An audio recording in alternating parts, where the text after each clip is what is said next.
When I sat in the car, you always wonder, what's it going to feel like? It was my first time driving a mid-engine GT car. My thoughts were, wow, this is really good for our first time in a car. I was really surprised by it. You're sitting low, you got the A-pillars at steep angles, the windshield's at steep angles, you can see the fender flares. I think we have a chance to win. Everything's got to go right, but I think we have a car that can win the race or be on the podium. But can you imagine how cool that would be to go back 50 years later to the year and do it?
Hello everyone, welcome to V8s Online's coverage of Thursday night IMSA. Joining us for round 4 of coverage of this series. Tonight we're coming to you from the beautiful Canadian Tire Motorsport Park, better known as Motorsport to most people. Jay Kennedy in the chair, and alongside me tonight, once again, I've been joined by Bo Albert. G'day Bo, how you going mate?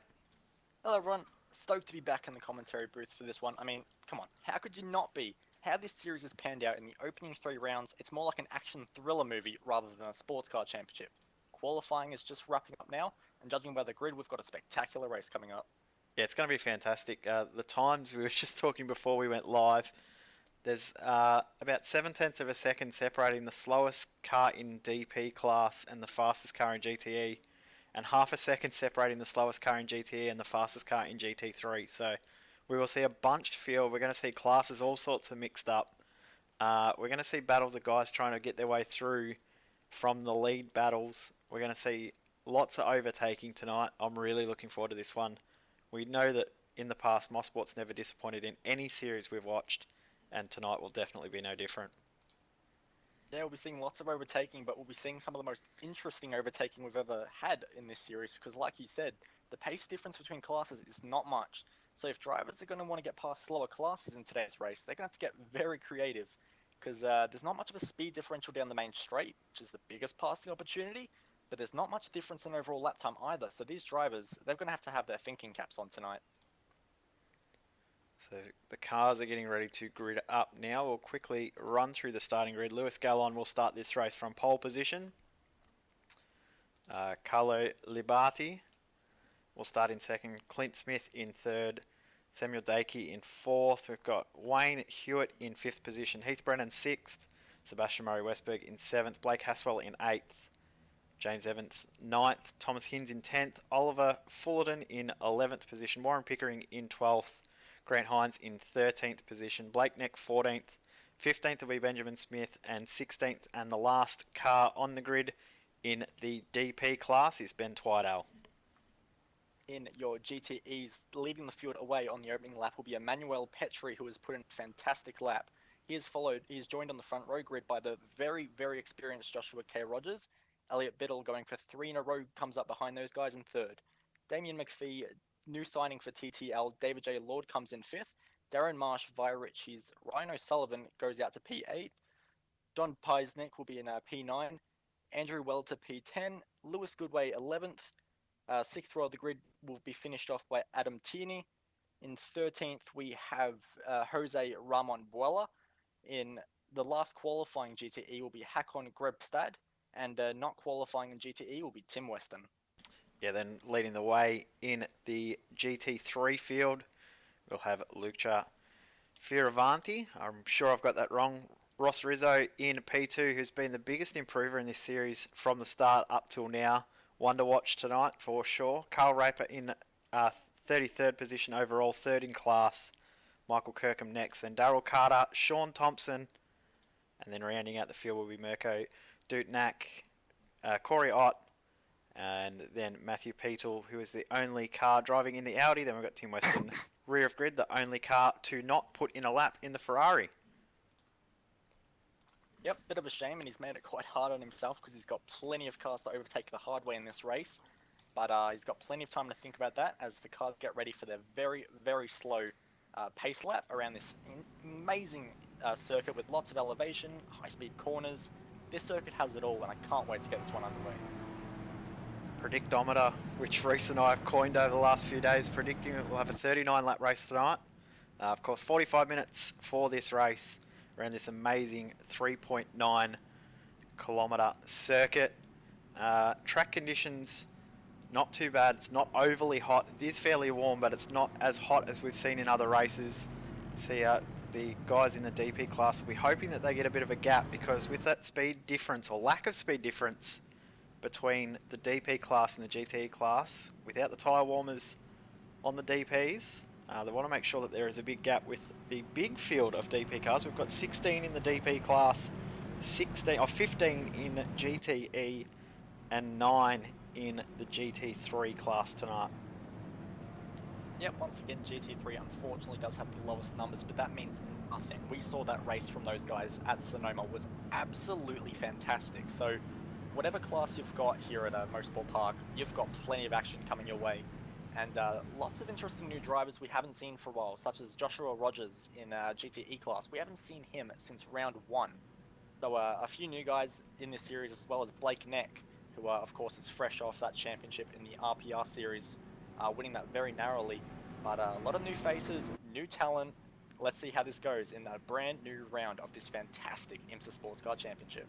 Yeah, I'm really looking forward to this one. It should be a fantastic race. We've got the DP cars on screen as they come through the last section of the track, the last 3 turns. We've got Lewis Gallon and Carlo Liberti leading the field away. We're seeing Gallon be very, very dominant, but when there's a little bit of pressure applied, he can potentially crack. So we'll see what happens with him. Be very, very interesting. I can't wait for this race to actually get underway. I'm really excited for it. We've got 45 minutes as Gallon pulls away very, very quickly, and Clint Smith almost drove it up the inside before they got through the final corner. Green flag flies, we're away. Crazy start for the DPs, no tyre warmers on those cars as well, so they're going to be squirreling all over the place as they try and get up to temperature and run away from this herd of GTE cars who are now running their way through into turn 1. Very high speed, looks like everyone's going to get through cleanly there. A few guys trying side by side, but looks like we're going to be okay as GT3 comes through the turn as well, very close to the GTE field. Yep, there's not a big gap between the runners in GT3 and GTE, which I don't know if that's potentially painful, but a little bit of a passing. We've got a car around the outside of the 38, James Evans getting through around the outside of Warren Pickering with Thomas Hinds right in behind. Good to see drivers scrapping away already. Drivers trying to get as opportunistic as they can, as we also have a DP off the road, unfortunately. Yeah, it's Oliver Fullerton. Oliver Fullerton, so that's not great for him. No. Cold tyres, though, easy to do in these cars. Yeah, and he's going to have a lot of trouble getting his way back through the field because there's not a huge speed difference, as we said just before, between the DPs and the GTEs. Oh, Or side by GTE side. around the outside. Oh, and they've made contact. Rogers has made contact. Rogers, your GTE, very briefly class leader, has gone around. Quickly pick up a replay of what exactly happened.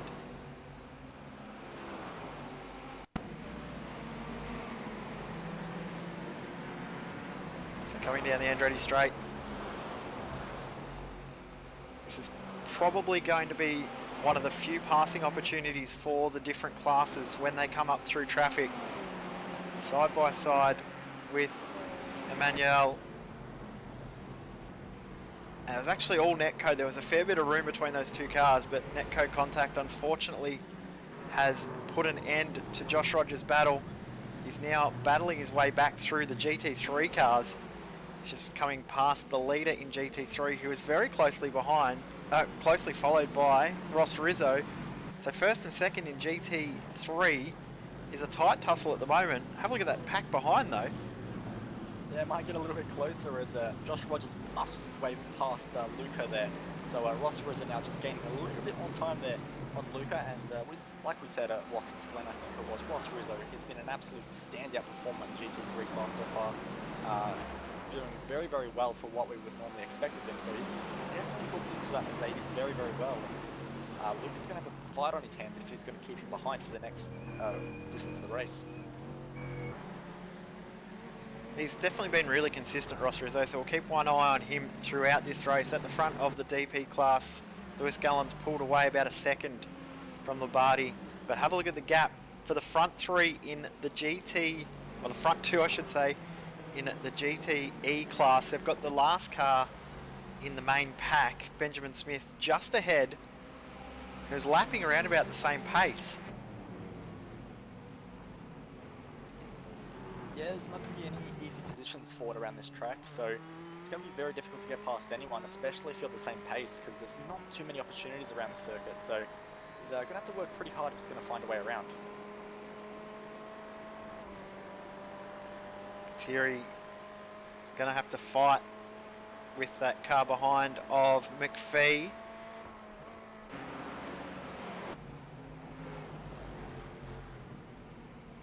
Battle starting to unfold for second position in the DP class. It's hard to keep an eye on everything in this field. We don't know which battle to keep our eye on. But Benjamin Smith managing now to pull away a little from Emmanuel Thierry. So that's sort of eased that lead in the GTE class a little. Only a little though. We've spoke many times about like easy race wins and the job's all done from here, it's an easy race win, and then this series just flips it on its head. So just because he has about half a second lead, which is probably the biggest lead we've seen all championship season in this class, you know, it doesn't mean much. And Damien McPhee is a strategic driver, and Elliot Biddle, of course, coming off 2 consecutive wins in this class. So definitely no easy win here, and Emmanuel Petri, even though he's getting a nice slipstream from Ben Smith, has got plenty of work on his hands. Yeah, last night was a perfect example of you can never say it's over till it's over. If you did miss the result last night, I won't spoil it too much, but well, probably going to have to spoil it, but the leader had about a 25-second lead and decided to clip one of the bollards that you see at Laguna Seca at the pit exit, damage the front wing of his car with 3 laps to go, and ends up in the pits out of the race. And, Jack Bird, I'm fairly sure it was, from memory, picked up the win. He actually was last after lap 1 and ended up winning the race. So anything can and does happen in these races. As he won't spoil the race promptly, says And then I the just winner did. was. Yep, definitely. Go and watch Well it done, anyway. Jay. But yeah, it's a fantastic watch, definitely. But just watching new recruit for TL, David Lord, right now in that Ferrari, and he's hustling pretty hard to run away from his teammate Ryan Richards behind him. And just a lap ago had a massive slide, so looks like he's got that Ferrari trimmed out pretty much for no aero, so he's going to be sliding around a little bit as that's Ben Smith, I believe, in the DP class. He's rotated at the hairpin. And he's in the pits. He just escaped out so that he didn't get involved in any incident with the GTEs coming through. So we'll just get a quick replay of that. Big shame for the Race on Oz team leader. Works very hard in that team to get the results up, and unfortunately one mistake in these cars and it's game over. He's just looped it around coming into the first part of the hairpin. Done the right thing. Escaped back to the pits so he can't get involved in anything else. So unfortunate for him, but race done. So that's meant now that it's clear track ahead of Emmanuel, with McPhee and Biddle behind. Oliver Fullerton still trying to work his way back through after the lap 1 issue he had through the hairpin.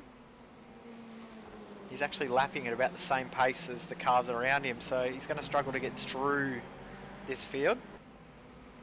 Well, that also says a lot about how Lewis Paula Gallen, Carlo Labardi, and Clutch and Smith, the regulars at the front of the DP class, how are they going to go in traffic? Because at that point, they're going to be fighting for the race lead, and they're going to have to work through all this traffic. So traffic is going to be a huge factor in this race, as we're actually now just beginning to get that battle for second DP, just beginning to form up again, as Clint Shane Smith continues to apply the blowtorch to the back of Carlo Labardi. Just saw Thomas Hinds get past Warren Pickering. That was for position, so Hinds now up to P8. Pickering's going to go back up the inside. No, pulls out of it at the last second through turn 1. Grant Hines now coming through. Pickering just kicking up a few stones on the exit there, and that's Grant Hines just smelling blood with that car in front, and he's going to be trying to get any opportunity past that car because he now knows that there is a potential weakness. But he's got a bit of a weakness, and he runs very sideways through that corner. And look at Blake Neck. He's on the charge now. He thinks about around the outside, not quite close enough. Very close to the back of that Whelen Corvette, but he's going to have to sit behind for the rest of the lap. Yeah, it's going to be hard to get a run coming out of this corner here because they're so close together that they're all going to draft with each other. So can't see too much passing coming from this down the back straight. But we'll go back to that battle that you were just talking about. The battle for second in this DP class. Clint Smith, who has been very, what's the word I'm looking for? Consistent would be the word I'm looking for. He's been driving really great in this car the last few weeks. I've seen him do very well in the midweek sports cars, very consistent in that. Yeah, unfortunately didn't have a great race at Sonoma on Tuesday night. He was actually quite ill, so unfortunate result for him in that one, but previous to that, he'd been driving very well. Yeah, there's a lot of very talented drivers in this, so there's no weak links here, which is fantastic to see. I'm just currently looking at a massive battle going on in GTE, just down the battle with David Lord heading the field, and he has quite the choo-choo train behind him, as there's plenty of GTEs just behind him, including his teammate. And there's about 4 GTE cars now within a second, and more potentially coming onto the back of that field. So lots of drivers in that battle pack, which is good to see, as the other race leader in GTE is just beginning to stretch his legs a little bit. But it's good to see we do have one battle happening in this fantastic class, which has provided so much action over the course of this season. Yeah, so leading this pack, you got David Lord in 6th, Vale Ritchie 7th, John Peisnick in 8th, Peisnick, whichever way we say it, we know it's wrong. Andrew Welter, and who else is in there? Lewis Goodway, Jose Ramon Buela, and Josh Rogers as well, making his way back through the field. So a lot of guys, all similar in pace. There's 8 cars in this battle pack. So we're going to change a position for P2 in the DP class. Clint Smith has now gone through on Carlo Labardi. Yep, and that was threatening to happen for quite a few laps, so good job for Clint Shane Smith there to get past. Just having a look where it actually happened, and it looks like it was traffic getting involved, so very opportunistic driving by Clint Shane Smith. Read the traffic well, and unfortunately for Carlo Labardi, just loses that position through traffic. It's part of the way that multi-class racing unfolds. You need to take advantage when you've got that potential to do it. You don't often get a chance of a car coming through playing into your hands. So battle we saw before between Thomas Hinds and Warren Pickering's got hot once again. Pickering is putting a lot of pressure on. He is a very quick driver in this car, Pickering, so he is probably down in the field from where we would normally see him. We were just mentioning how quick he was in this car, and he also looks very quick down the front straight. Had a beautiful run on Thomas Hinds there, but Hinds just shuts the door. No opportunity there. So but Pickering definitely looks like he has the big pace advantage right now over Thomas Hinds. I'm not sure if he's actually drove this car too often in this series, if I recall, but Warren Pickering, very experienced in this, so he knows all the ins and outs of this C7 prototype. So Hinz is going to have quite the task to keep him behind, but Pickering can't afford any kind of mistake either, because there are two DPs in very close pursuit, waiting for any kind of mistake. We just talked up David Lord, and he's dropped positions right on cue. He's dropped behind Peisnick, Riches, Weller and Lord. I'm not 100% sure where that's happened, but there's been a change of position there. And speaking of, there's another change of position for P2 in the DP class. Once again with traffic being involved. Down the back straight, a huge amount of damage to Carlo Labardi's car. Front right hand side of that car is all sorts of beaten up.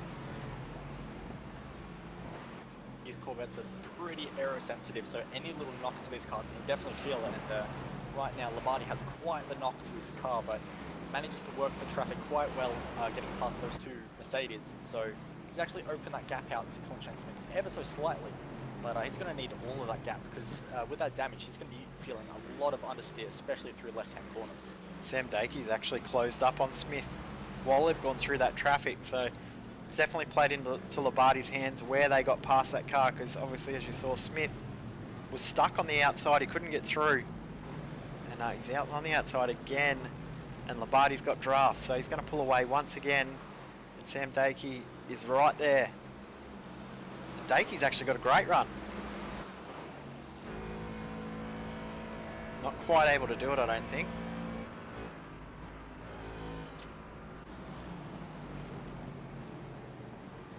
Well, these DPs just beginning to close up ever so slightly, and that's just one of the effects of multi-class racing, is sometimes you win, sometimes you lose. And right now, looks like Clint Shane Smith had that initial win, but hasn't quite gone his way now. And Wayne G. Hewitt's also beginning to buy in on this battle. So DP once again just beginning to close up in the middle of the race. This always seems to happen, is drivers spread out at the start of the race, and then mid-race they start coming together a little bit more, and by the end of the race it's just an absolute fireworks show for the 4th of July.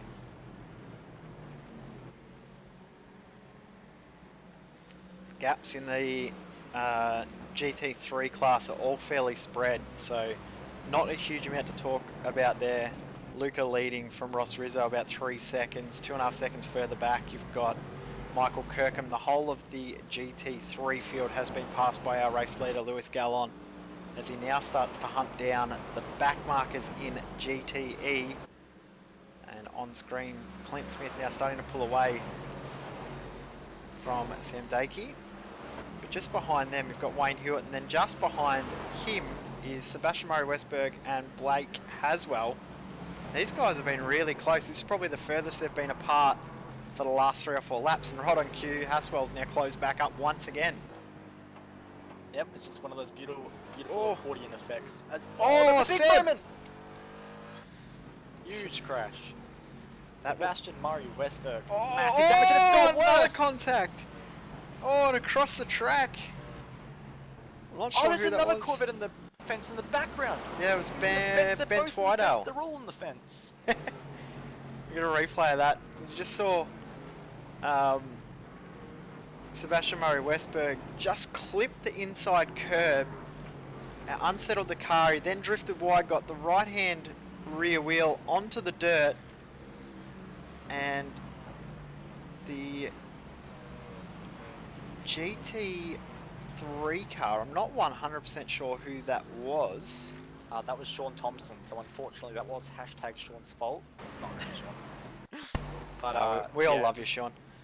He wouldn't have even seen that car there. He would not have seen that car there. He was just following the train. They've all moved aside, and then all of a sudden there's a car sitting right in the middle there.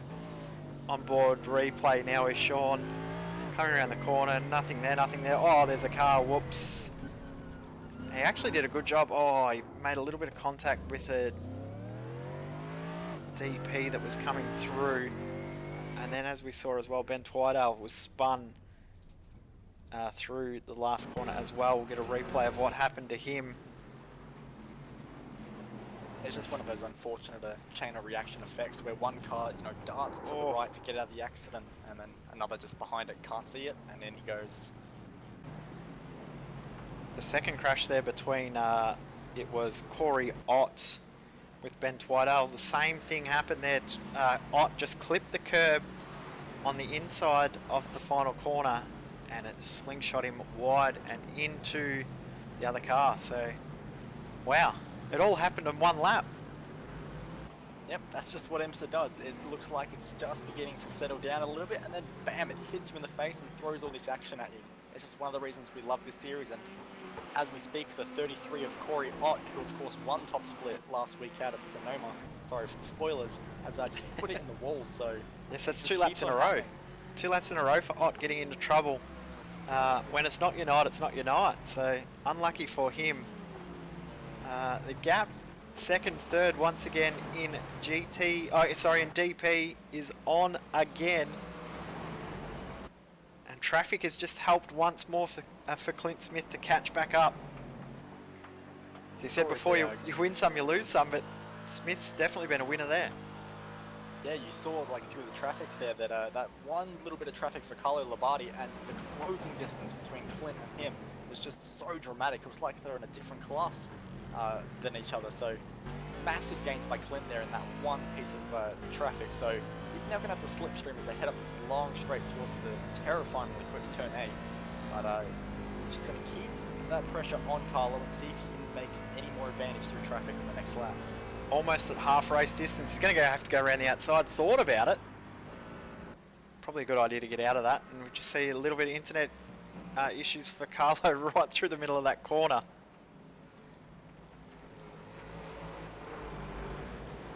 He continues to just close up on these two as well. So by no means is this just a battle for second and third anymore. He's continuing to work his way through traffic and just bit by bit making gains on these two. And that's all he has to do. See what he can do in the pit stop phase. He's in a good position, I reckon. Yeah, I agree. I think he's one that is probably just sitting back a little to try and take advantage, because we've seen it many, many times in this series already. We're only 4 weeks in, or 3.5 weeks in, really. And anything that can happen probably will happen. So sitting back, leaving a little bit of a gap's not necessarily a bad ploy. Yeah, so far this season has been less about who's the quickest driver on track, but who has the rub of the green with luck. So it's been pretty crazy so far, but right now in the DP class, Lewis Paul Gallen out to a commanding lead. But we saw at Sonoma last week that a healthy lead isn't always, comfortable, and costing bad at Sonoma. So we're not going to write this race off just yet in any of the classes, as the battle throughout the field continues to close up for a lot of drivers, as Darren Marsh is now getting very close to the back of Ryan O'Sullivan. You read my mind there. I was about to say let's focus on this battle. This is for 4th and 5th in the GTE class. These guys have been running about the same lap times for the last 3 or 4 laps. Darren Marsh, a very experienced driver in all kinds of cars, so he'll know exactly all kinds of strategies going through his head right now, just thinking, all right, how can I get past this car in front of me, driven by Ryan O'Sullivan? But right now he's not quite close enough, so he's just going to be playing the long game, I think, and maybe thinking about pit strategy, because we can't forget about that, because there is only 25 minutes in this race left. So cars off the track at turn 2. We've got Blake Neck. He's facing the wrong direction. I think his race done. Yep, he's escaped, so that's it for Blake Neck. Get a replay of what's happened there. I'm not too sure exactly what's going on, but whatever's happened, it's resulted in Neck. Oh, who's that? That's the 26 of... Oh, that's the 36. Sorry, that's Grant Hines. Yeah, Grant Hines was involved because there was another car involved there too. Fairly sure that was Pickering. Yeah, another replay there, because just trying to work out exactly what's happened. So we've got Pickering with Neck just behind, and it was the Ferrari just up ahead, the blue Ferrari just ahead of Pickering, that's ended up going wide into the grass. Around goes Pickering, and then Neck's ended up facing the wrong direction as well, and then wow, that just went from nothing to huge again. Yeah, and that's just one of the things that Motorsport loves to do. It's just one of those things that, one little mistake by one driver and the next driver gets a bit off, and then the next. It just snowballs. And that's one of the reasons why we love this circuit. As Once again, your battle for second in DP is very, very close once again. Only 2/10 between the two, and Clint looking once again around the outside. Will he actually go for it this time? He throws it in, but Carlo hasn't covered. You can see the damage. I'm fairly sure that it's happened to both cars at the Moss hairpin, because they've both got damage in exactly the same spot. And that wasn't there for Smith a couple of laps ago, but they both look exactly the same. So I reckon they've both clipped the curb on the inside of the Moss hairpin, which are pretty aggressive curbs. Oh, spin just there beside them. That's the 18 of Jose Ramon. He's managed to hold it, luckily. I thought he was going to end up into the side of Smith then. Yeah, that was very, very close. Jose actually has quite a fair bit of damage to the rear of that Ferrari, so perhaps he's just struggling with the aero balance of that car right now, as he's worming his car away from that spin. So not the greatest for him, but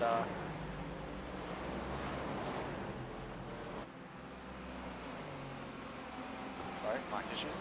But yeah, You're a good man. Not what you wanted to see, unfortunately, for him. Not at all. David Lord side by side with Lewis Goodway, and Goodway off into the dirt just ahead of the battle that we've been watching. Actually coming up on all sorts of lap traffic, so into the pits comes Lewis Goodway as we just hit halfway through the race. Sam Dakey in the pits as well. Not a bad call by those guys, because of course second and third in your DP class are now filing their way through, which means the rest of the DP is coming through. So by pitting now, you're actually getting yourself out of that traffic. So that's actually a very smart call by those guys, and they might see a bit of a benefit from that when they pull the pit stop cycle through. Probably not a bad play from Dakey to come into the pits now as well, to get out of that that battle that was happening just ahead. Especially when he probably had a little heart attack moment with that car spinning just ahead. We saw right beside Clint Smith as well.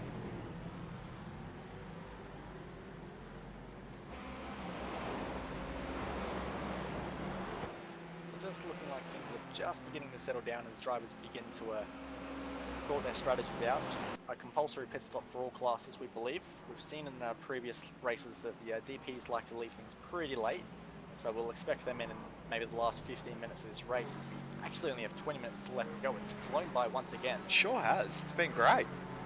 I've thoroughly enjoyed this series. I can't believe how quick these races go. You hear 45-minute race, well, that'll take forever. It's absolutely flying by. We're on lap 20 for our race leaders. We're predicting around about 39 or 38 laps. Yep, I believe it was 39. Wayne Hewitt in the pits in the DP class, but Clint Smith, he has some really good pace. He's just not able to find the right spot to get a move done. So I wouldn't be surprised if he tries to undercut. Yeah, you may not have many opportunities around this incredible circuit, but there's definitely passing opportunities available in the pit stops. So he's been behind Marty for quite a few laps now, so perhaps that's a card that's already been played by him, and he's just beginning to save fuel. As I say that, he has a brilliant run out of the hairpin.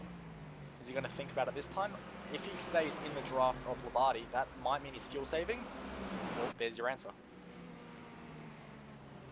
The battle for the front of the GT3 class has just started to close up. It's down to under half a second, so we'll go to that in just a sec. We'll see if any of these guys jump in the pits this lap, and then we'll go to that other battle. It's really hard to keep up with who's doing what. There we go. Oh, Smith! But he's missed the entry. Oh. He's gone over the pit entry. That's cost him so much time. That's a disaster for him. Yeah, a little bit too aggressive trying to take that pit entrance. Possibly second guessed it. But this is now the gap between first and second. Luis Gallon off the road. He's in the fence. Your race leader in your DP class is rejoined, but he's in third. And Carlo a lot of Labardi damage. Take over. Got to replay Gallon's issue there.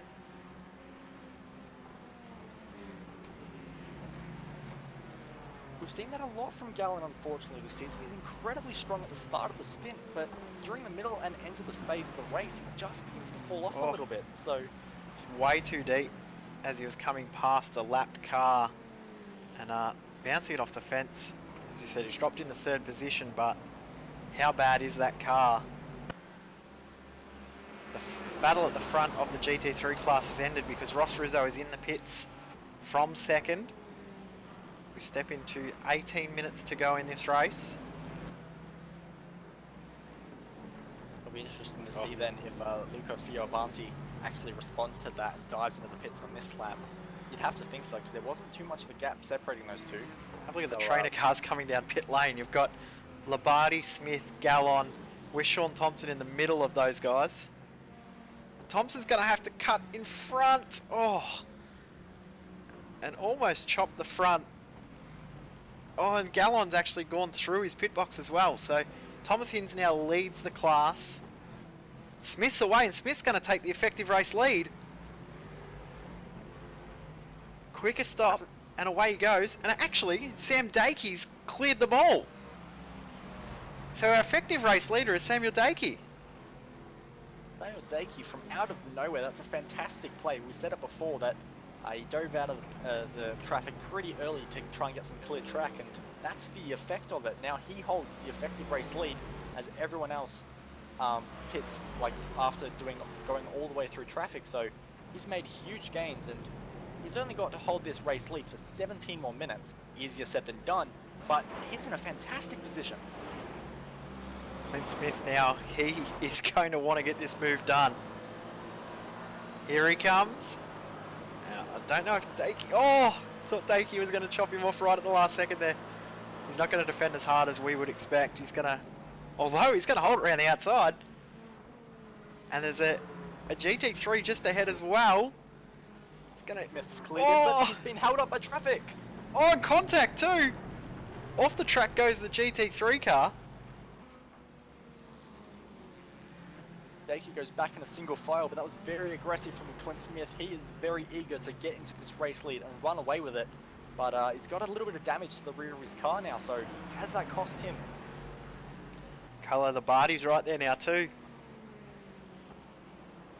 And Lewis Gallon will be watching this up ahead.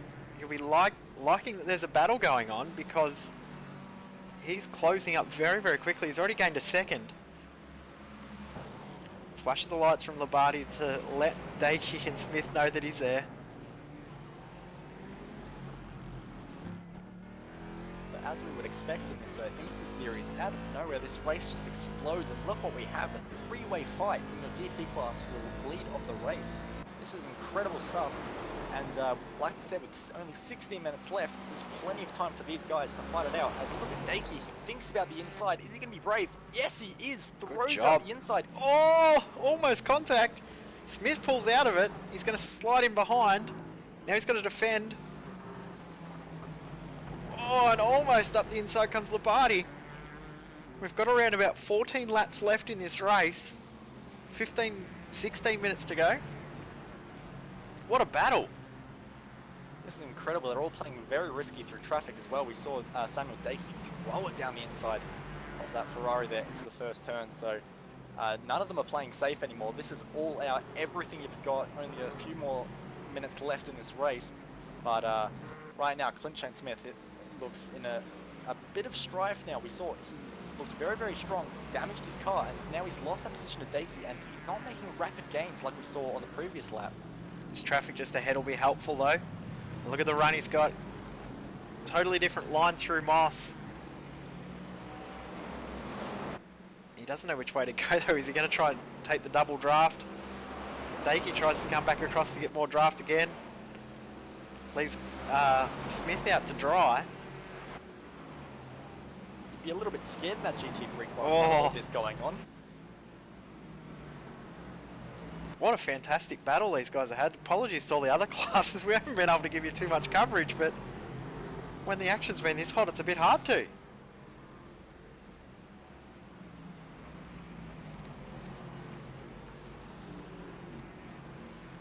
So the only DP now we're waiting pit is your race leader, which is Warren Pickering. He's playing it as long as he can, but this battle is seeing right now with Clint Smith to the inside. Will he be able to make it work? He's going to be on the outside for this corner. Dakey, oh, they've made contact! Oh, big crash! Wow. Carlo Labardi has benefited massively from that. He's passed both of them, of course, and he's rocketed away into this race lead. Clint Smith, big damage to his car, though. Can he stay with him? And that was actually second position in the GT3 class that they made contact with, which is Luca, because Ross Rizzo has actually taken the race lead in the GT3 class. Wowee. But Carlo Labardi's been the big winner out of that incident. Unfortunate though. Yeah, that's never the circumstances when I see these things decided, but I'm not saying it is decided yet because Clint Shane Smith, okay, he's just thrown it into the wall. I was about to say how well he was doing, and he's thrown it off in the last corner. So Carlo Labardi is going to have a huge lead now, and that's unfortunate for Clint Shane Smith. Just one lap has not been kind at all to him, and that's ruined what was looking like a very promising result. Warren Pickering's in the lane now. The gap between Labardi and Gallon is about 4.5 seconds. Oh, get your breath for a second, mate, because we've still got 13 minutes to go. But I'm pretty sure that incident there for Smith would have been due to that damage that he had. Car just not handling the way he was expecting. Go to the front of the GT3 class. Ross Rizzo now has a 10-second gap. Ross Rizzo has blitzed them. He made a pretty bold strategy call earlier in the race, and 10-second lead isn't something that's going to be taken down very easily, so he's put himself in a fantastic position. We saw that heartbreak for him at Watkins Glen where he got punted with only a few minutes left in the effective class lead. Is this Ross Rizzo's day for redemption? We will find out very, very soon. There's only 12 minutes left in this race. Another battle that is actually going on. Something's happened to Damien McPhee. He was in second position, but he's now just disappeared off the timing screens and out of the race. See if we can pick up what's happened. He's actually just come in the pits and quit. An odd one. I'm not sure what's happened to him there. Yeah, that's very strange. But he's definitely out of the race. He's gone. So strange there from the car that was in second. So it's going to be interesting to see what happens in the front of the GTE classes. Our GTE class leader is in the lane now with Petri, or Petri I should say.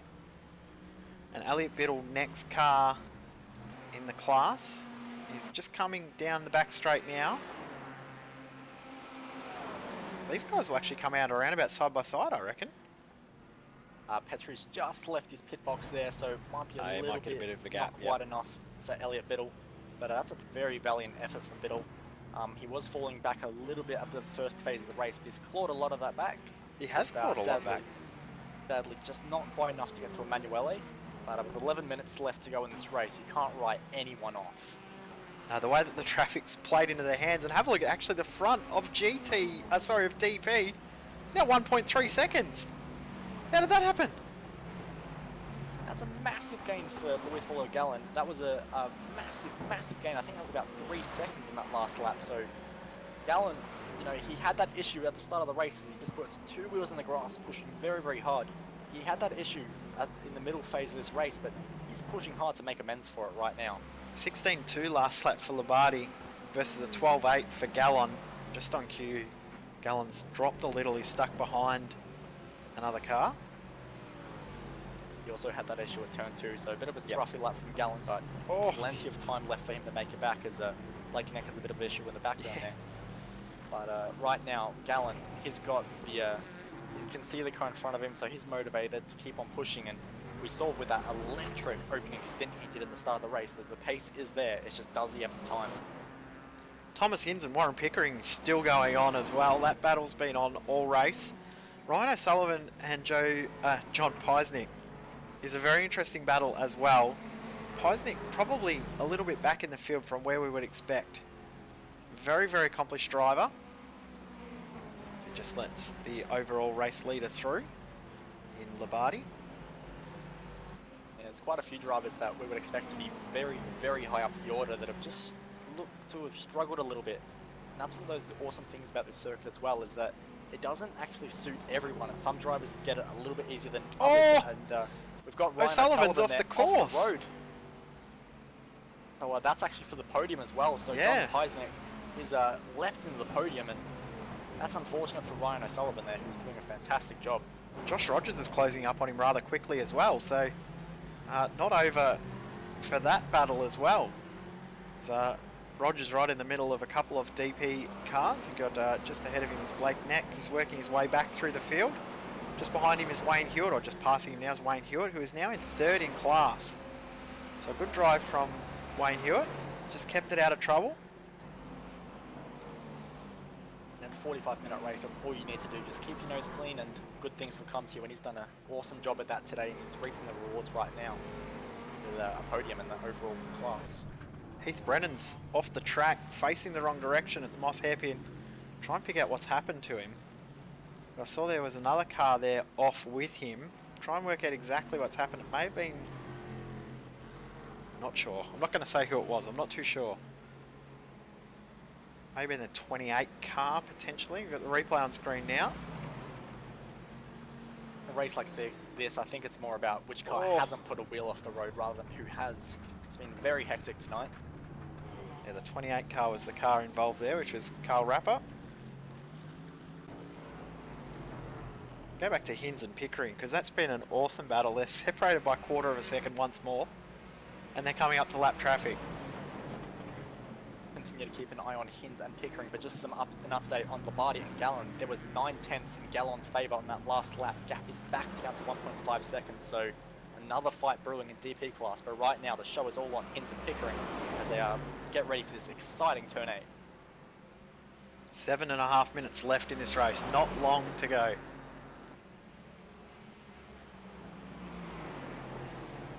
Thinks about it around the outside, but has to fall back in. Smart move. It's not quite going to happen this early in the race, and Hinz is just beginning to feel the pressure now, starting to use some defensive lines, and that's hurting his apex speed and his exit speed. And look at Pickering. He's just getting so much down the straights from ahead of Tom Hines. Yeah, you saw it there through the final corner. He just used too much curb. We've seen that a few times tonight. The curb's very, very aggressive at the final corner. Different line there through turn 2, and Pickering not quite able to pounce yet, but you can see that there's starting to be some cracks form in the way that Hinz is driving. Hinz is doing a great job, but is he going to be able to hold on? I don't know. Yeah, this is one of those nail biters, and I'd hate to be in one of those teams right now because their nails will be all the way tuned through as their drivers battle it out. There is nothing separated, and you can see Warren Pickering there on the exit at the corner, just lighting the rear tyres up, trying to get any advantage he can over Hinz. And Hinz once again going a little bit defensive, covering the inside line. That's smart. Oh, Pickering 2 wheels in the dirt. He's going to have to go around the outside. Thought about trying to go around and holding it around the outside too. Glad he pulled out of that.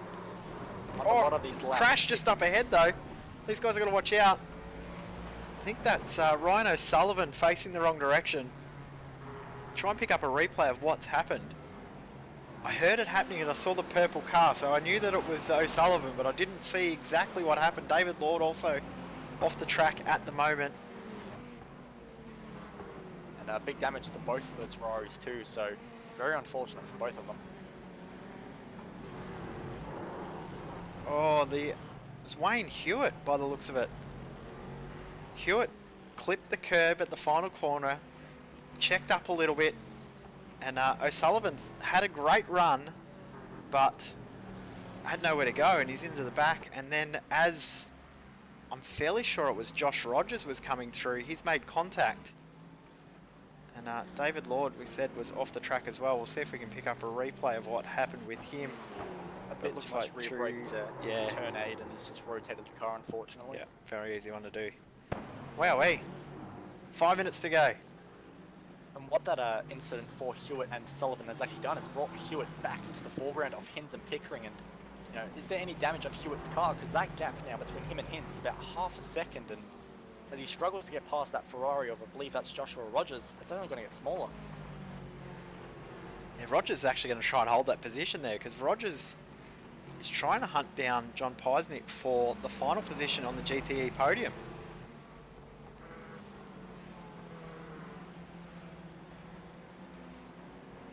A little bit of action going on everywhere in this class, and Isn't it good? fantastic, because we've actually just seen Michael Kirkham in the Race on Oscar bumping wheels with one of your GTE cars as they fight for positions, even though they're in different classes. But going back to this fight in P, it looks like Pickering's just dropped off a little bit, but Hin's now looking very, very strong behind the back of Hewitt. As he begins to close that gap, which is now down to just only 0.8 of a second. Gap at the front of DP out to 2.7 seconds. Gap at the front of GT about 5.5 seconds. Gap at the front of GT3, 12 seconds. This is the battle to watch though. The final position on the podium in our DP class. This is what happens when you end up with the majority of the cars in the DP class. Is the action is absolutely phenomenal. You've got Oliver Fullerton off the track at Moss Hairpin as well. It's like a self-spin, so continues on. Been a rough day for Fullerton, of course, had to make his way through that field after an incident on the opening lap, so he's had a bit of a fight on his hands today, but he's continuing to soldier on and finish the race, which is always good to see. Got about 4 laps left in this race now, 3 minutes on the clock. Oh, GT3 car right at the wrong spot there for Hewitt. He had a big lockup and Hinds is right on his tail now. He's going to be right in that draft. And I don't think Hewitt will have any draft because those cars up ahead will be too far away. Here comes Hinds. Have a look at him go. The overspeed on that car, he thinks about around the outside. Will he keep his foot in it though? He wants to. He's going he's going to give it a He's crack. still there. Good move from Hinds. If he can get it pull through. off though. Oh, he's got traffic all around him here. Around the outside. Oh, A Blake big Neck. wiggle on the exit. Blake Neck pulls Is off that to the what inside. Hewitt needed? Oh, Yes. wow, what a But battle. He's thrown it deep into turn 1, so Hinds is now going to have a little bit of a run there, but it looks like Hewitt will hold on to that position, but look at Hewitt, needs to get past that traffic as quickly as possible. Oh, is He's Sean actually, has Thompson. he thrown it off the road? Yeah, Sean Thompson's just gone off the track there, trying to get out of the way, but probably not the way to do it. Pickering thinks about going around the outside. He's going to hold it there. Big slide. What a battle. Hinds just runs Pickering ever so slightly out of road, which is what he needs to do to hold on to that 4th place, but he's not content on 4th for too long as he very late on the brakes there behind Wayne G. Hewitt. Hewitt there sliding a little bit out on the exit of that corner, but with traction control in these cars, I'm not sure it's going to hurt him too much, but what will is the massive slipstream that Hinds has. It's round 2 around the outside of turn 8. Let's see how this one pans out. 2 or 3 laps left in this race, not long at all either way. Hinds, he's going to do it, he's done it, around the outside. Move done. That was a huge move, very late on the brakes from the dirty side of the track in the marbles. That was a fantastic masterclass there by Thomas Hinds around turn 8. But Wayne G. Hewitt there now has a mirror full of Warren Pickering, who's kicking up all kinds of dirt on the exit of the last turn. But with only 1 minute left, is this potentially the last lap? It all depends on where Carlo Labardi is, but I believe we might actually have 2 more laps to go in this race. Yeah, I'm pretty sure it'll be 2 laps left looking at where Labardi is, so still 45 seconds on the clock. He's already at Moss, so 2 to go. Oh, what a race this has been. He's never fails to disappoint, and this is just a result of that again. And we still cannot write the headlines of who's going to be on the podium in DP, as look at Hewitt so late on the brakes into the Moss corner, and now he's going to have the slipstream advantage, and Thomas Hinds is going to have all of that beautiful air just smacking against the bonnet of that prototype. So will Hewitt be able to benefit from that? He's going to close up on this lap, but will he be setting himself up for a move on the final lap? Pickering's dropped off. He's done. There's nothing left for Pickering. Labardi crosses the line. There's still 5 seconds on the clock, so this will be the final lap. The clock has now hit 0, so they'll be receiving the white flag this time around. There may only be about 70 more seconds of track time left in this race, but that is going to be a very action-packed 70 seconds as Wayne G. Hewitt now does everything he can to close up on Thomas Hinds. His prototype sparking his way through turn 1 as they make their way through traffic, but Hinds has done a fantastic job. He's opened up about a 0.4 of a second lead. Will he be able to hold that for the remainder of this lap? It's been an absolutely awesome race. Well done to Hinds, Hewitt and Pickering, who've all tried to stay out of trouble. Pickering's been involved in a couple of little issues, but all in all, these 3 have been doing a great job. It's been fantastic to watch whichever way this goes. Hewitt there with a big move. Oh! Oh, that might have cost him. And is he going to be under pressure now from Pickering, who has got a fantastic run? But unfortunately, you have to do turn our attention to Carlo Labardi, who is now entering the final section of the track. He rounds the final corner, and in a dominant display here at Motorsport Park, he's going to take victory in the Daytona Prototype class.